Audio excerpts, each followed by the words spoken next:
Gateway colleagues, hello. This is Matt Jolly, your faculty developer. Last week's video focused generally on the effectiveness of active learning and introduced the pause method and the think, pair, share approach. I've posted a link to that video in the description. This week, I'll focus on a specific active learning strategy called the Jigsaw method. The Jigsaw method makes students responsible to each other for course content and student learning. For the Jigsaw activity, students are divided into a number of groups based on the topics being discussed that day. For this example, I'm using a lesson I teach on Aristotle's appeals. They are ethos, logos, and pathos.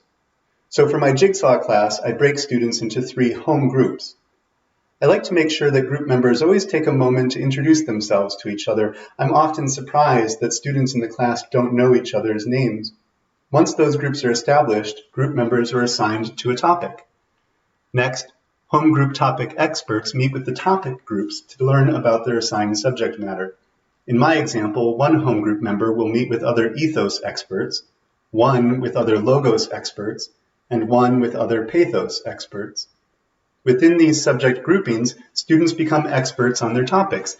In this example, ethos experts would read a paragraph describing ethos and share personal examples that relate to that subject matter.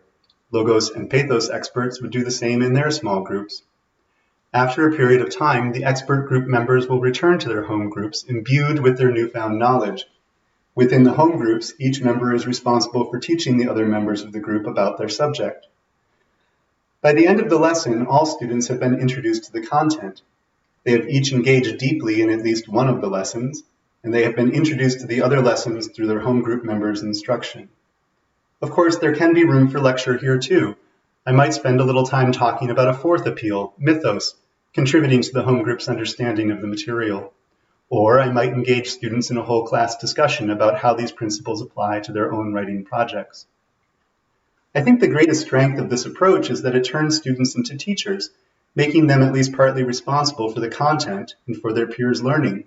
My own experience as an educator has taught me that teaching a concept to others deepens and cements that content for myself. There are other benefits too. Students make connections with other students in the class, sometimes peers they wouldn't otherwise interact with. They have to practice public speaking and collaboration as they take turns presenting to each other. Finally, students see each other as essential to their own learning and growth. I hope you found this discussion of the Jigsaw method useful. As always, I welcome your comments or questions. You can email them to jolly@gatewaycc.edu.